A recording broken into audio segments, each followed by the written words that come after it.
हमें न्यायी बनना पड़ेगा।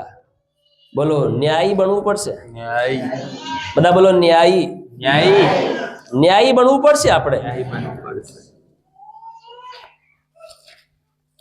ન્યાયી બન્યા વગર કઈ થવાનું નથી। ન્યાયી વ્યક્તિની ખૂબી શું હોવી જોઈએ? ખૂબીનો મતલબ ખૂબીનો મતલબ ખૂબીનો મતલબ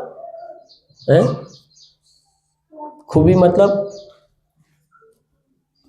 बोलो ने कहते बोलो खूबी।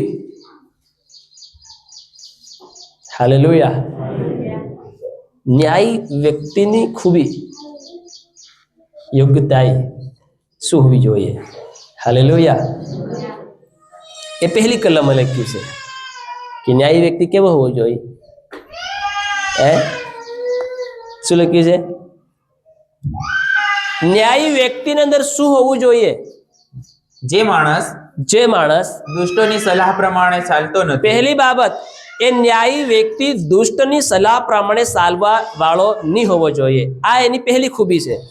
બીજી ખૂબી જે પાપીઓના માર્ગમાં ઊભો રહેતો આ નથી। બીજી ખૂબી છે એની, જે પાપીઓના માર્ગમાં ઊભું રહેવાનું પસંદ નથી કરતો ન્યાયી વ્યક્તિ।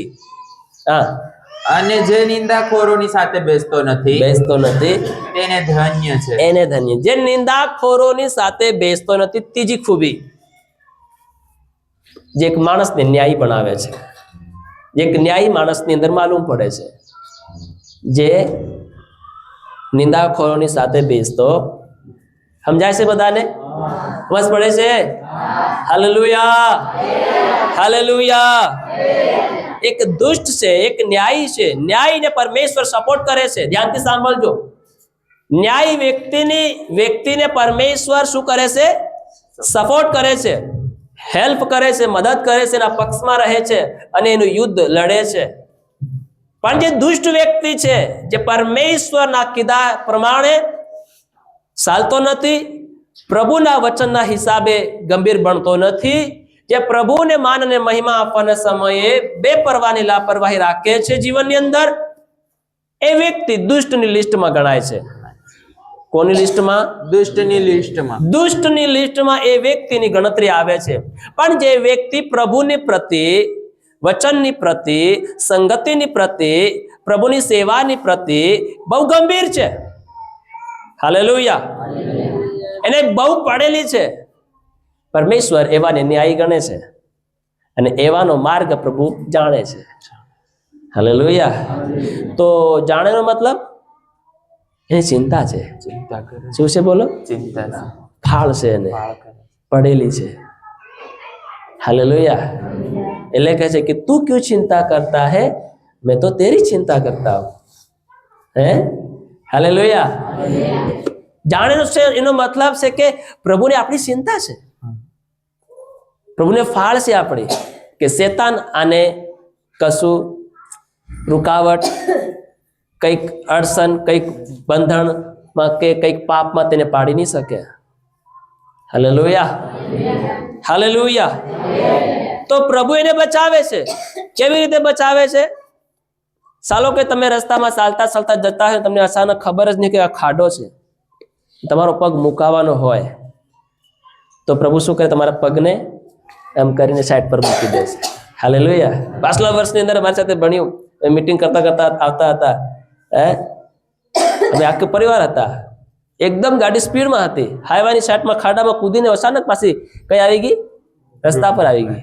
વિચાર કરો તમે। હાલેલુયા। જો મેં પડતા તો ભારે મોટો અકસ્માત થઈ શકતો હતું, થઈ શકતું હતું કે? હાલેલુયા। અચાનક ગાડી આવી રીતે અહીંથી ખાડામાં પડી અને પાછી અચાનક કઈ આવી ગઈ? રસ્તા પર આવી ગઈ। હાલેલુયા। આ બહુ અદ્ભુત વાત છે। यानी कि परमेश्वर न्यायीઓના માર્ગને જાણે છે। મતલબ કે એને એના બાળકોની ચિંતા છે, પરવા છે એને। હર સમય, હર ઘડી, હર પલ તમને ક્યારે ઠોકર વાગવાની છે એને ખબર પડી જાય, તે પહેલા બંદોબસ્ત કરી નાખે છે। એ આપણો પરમેશ્વર છે। હાલેલુયા। ન્યાયી વ્યક્તિને માટે એવી રીતે પરમેશ્વર કામ કરે છે। પહેલા જ એના જીવનનું દુઃખ આવવાનું છે, એના પહેલા એનો બંદોબસ્ત પરમેશ્વર કરી નાખે છે. Hallelujah, hallelujah. સમજવાનું છે. પરમેશ્વર તમને કદી એકલા નહીં મેલે. એ ન્યાયીઓનો માર્ગ જાણે છે. તો એનો મતલબ એ નથી કે દેવ દુષ્ટને ઓળખતો નથી. દુષ્ટને બી ઓળખે છે, પણ દુષ્ટનો માટે નાશકારક છે. દુષ્ટને માટે શું છે? બરબાદી છે, નુકસાન છે, પીડા છે, દુઃખ છે, વેદના છે, તકલીફો છે, મુસીબતીઓ છે, સંકટો છે. હાલેલુયા.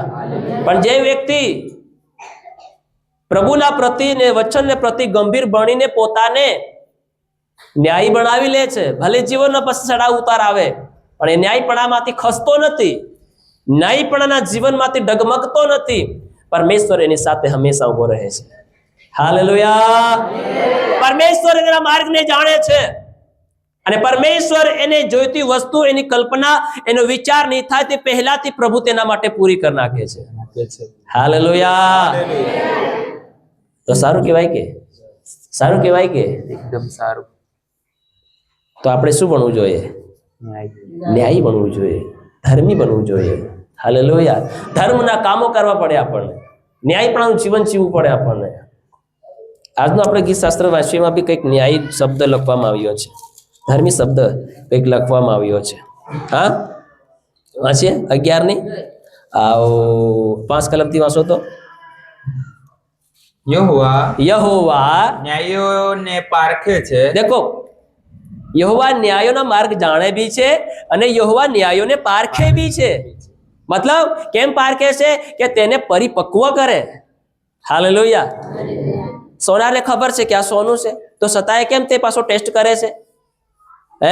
તમે લઈ જાઓ, ભલે તમે એની પાસેથી ખરીદીને લાવ્યા અને 1 વર્ષ પછી પાછા તમે તેને વેચવા જાઓ, તો શું કોઈ આપણે એને ભેળસેળ કરીને આપણે પોતે બનાવ્યો હોય એને?